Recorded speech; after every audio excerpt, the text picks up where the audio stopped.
user HR. Now, the next function that I'm going to discuss is the concat function.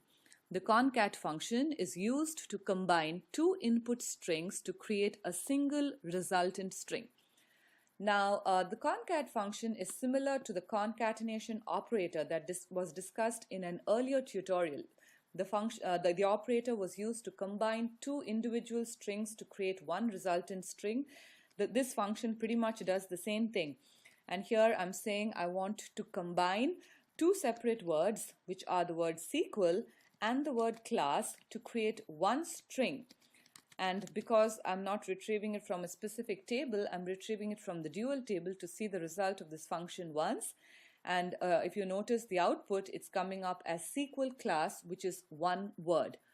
Okay, now in the next example, I'm going to write a query against using the concat function, but this time using the employees table. I'm going to combine the first names and the last names of the employees. Now that really doesn't make a lot of sense, but I just want you to see what the output would look like.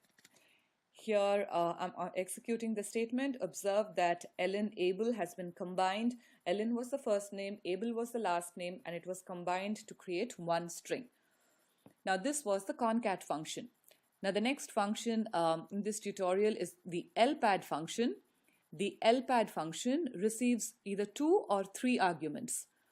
This function will left pad a string to a width that is defined by the second argument, that is with a given string, which is the third argument. Now in the first example that I'm going to show you using the lpad function, it would be select lpad. I'm going to use the first argument as the word hello. My second argument is going to be a number.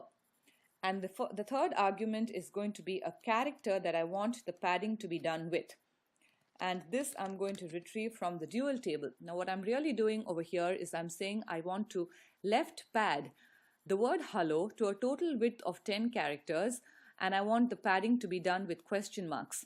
Now the word hello itself is made up of 5 characters, which would mean to make it a total width of 10 characters, the padding should be done to the left with 5 question marks. So now when I execute this statement, observe that here we have 5 question marks preceding the word hello to create a string that has a total of 10 characters. So this was the example of the lpad function.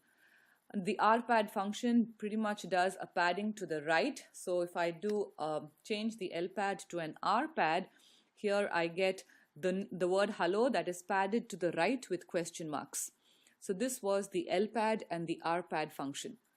Now the next function that I'll be discussing is the ltrim function. The ltrim function removes from the left end of the first argument all characters that are contained in the second argument. Now to understand the behavior of the ltrim function, I'm going to write a select statement that calls the ltrim function,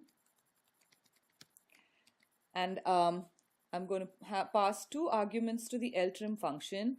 One is a string, which really doesn't make a lot of sense, but I'm just using it so that I get a large number of h's in the string, and my second argument is the letter h from the dual table.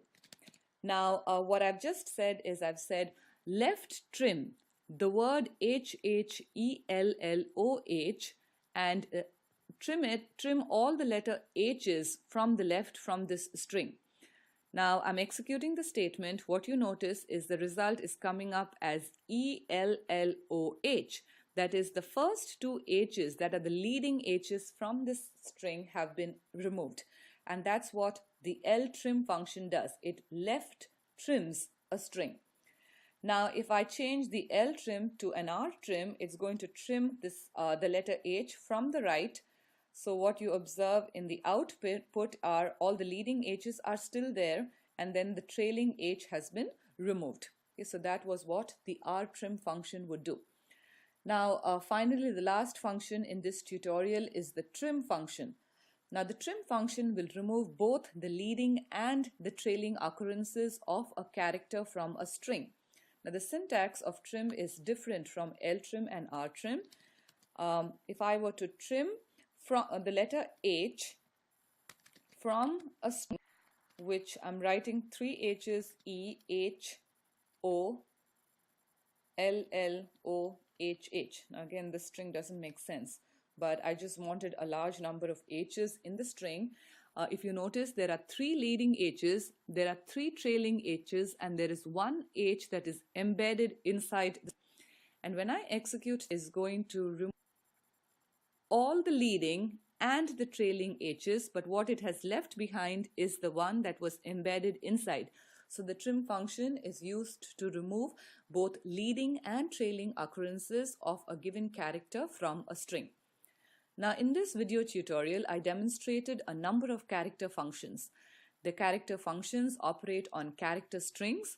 The functions that I discussed were the upper function, the lower function, the init cap, substring, concat, length, ltrim, rtrim, trim, lpad, and rpad.